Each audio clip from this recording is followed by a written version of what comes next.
Hey YouTube, I decided to go ahead and make my first Polymer 80 build, and I'm just gonna kind of go through, make a quick video on all the parts I decided to use for this build. I didn't go most expensive by any means. I try to catch stuff on sale, and yeah, just kind of piece it together from what I could find on sale. So go through it real quick with you. So the frame I got from Brownells. It's going to be one of their Brownells exclusive. Those are their frames that are going to have the extra grip, extra texture on that grip. It's just kind of some of the stats and whatnot, the item numbers. It is a gray frame. I have not taken it out of here yet, but just from feeling right here, it is extremely textured. It's got a lot of grip. Certainly more than any pistol I've ever had before. I figured I'd go with the extra texture because if I didn't like it quite as much, I could always sand it down a little bit, but if I were to get the regular texture, I can't add that on. So I went with that extra texture, and I don't know, we'll just kind of see how I like it. So that's what's in the box, the sticker, the drill bits you'll need to drill the holes, and plan on using a Dremel probably for most of this to do all the major stuff. Here's your slide rail and locking block and pins. Comes with stainless steel.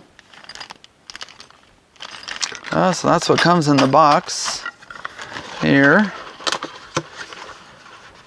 Now the whole thing that kicked this build off, making me want to start it, was I got a email from Midway USA for agency arms barrels. They can be pretty expensive. I'm not looking to make it Gucci, but maybe Coach or Prada, if that makes sense. But here's the barrel. This is just agency standard barrel. This is a Glock 19, so 4-inch barrel. If you can look at it, it looks, and it really just like the looks of it. Went with the stainless finish. You can see that recess in there, the crown. It just looks awesome. I really like the packaging, but this barrel they sent out in the email was for half off. And I'm a sucker and I couldn't pass that up. I'd been wanting to start a build, so I just went ahead and picked that up, and this was the first piece of the build, and started building everything else around that. So there's that. I already made kind of a quick video on this, the Thompson Lee slide. I picked this up off eBay. It's a Gen 3 slide. Won't go into too much detail on it. I already did that video you can look up to see more about this. But just real nice, kind of cool budget looking slide, but it's not going to cost you what an agency or a Zev does. But yeah, just kind of a cool slide. One thing I forgot to mention on that video is when I got it, it did come with an awesome note from Chris from Thompson Lay. It says, "Thank you, Chris Lay." I just thought that was a really nice touch that they would put that in with the slide, and just kind of nice touch, and shows that they care about what they're sending out and their customers. Next, these are also from Midway. I got the upper parts kit, and this is gonna be like a stock Glock Parts 3 or Gen 3 kit. Yeah, just everything you need to complete that slide and finish it off. You can see there, the other day my dad and I took his Glock 23 apart, and we gave it the old 25-cent polish job. So while we had his apart doing that, I went ahead and just did these as well. I figured good time to do it while before it's put together, and then have to take it back apart. So here's the lower part kit. It's got extended slide stop. I am going to be running a stock trigger in it for right now. As you can see, we polished the heck out of that, and Shiny, shiny. Should be smooth for, well, what's a Glock trigger? I got a Walther PPQ. It's one of my daily concealed carries, and oof, this trigger is going to be rough compared to that. But if I do end up replacing anything on the gun, the trigger will be the first thing to go. Trigger suppressor height sights.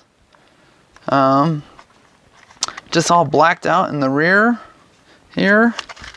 And a white dot outline, if you can see that there, for the front sight. So yeah, pretty basic. I really like Trigicon sights. I run them on both my PPQ and my PPS. Just a big fan of them. So I went ahead and went with those. And the only reason for you to have suppressor height sights would be for a Trigicon RMR Type 2. It's the adjustable LED 6.5 MOA dot. I've kind of messed around with them at the range before, but this is the first one I've ever had. So I'm pretty excited about getting that on there and trying it out and seeing how I can do with it. It's going to take quite a bit of dry firing practice and drawing and presenting to get used to it and be able to pick up that dot quick. But in the long run, I think it'll be a lot better. RMRs seem to be the way, or red dots on pistols seem to be the future. Here, this is just a little backing, the mounting plate, sealing plate for that RMR, since the back isn't sealed, which is kind of silly. If there's one thing I would change on it, that would definitely be it.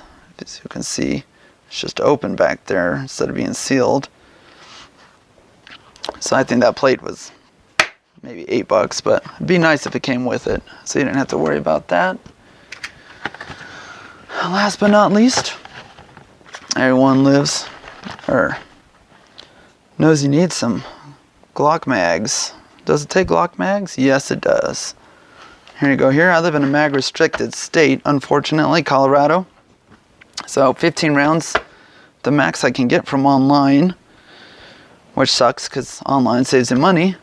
But my local shop sells magazine parts kits, so I'll be able to go down there and pick up some higher capacity mags when I get a chance to get down there. And that's all the parts I got for it. I'm gonna get it built, and I will make a video for you guys here once it's completed, or if I run into any issues while building it, and show you guys how it turns out and how I'm enjoying it. Some range footage. Thanks for watching. If you got any questions about any of the parts or anything, just let me know.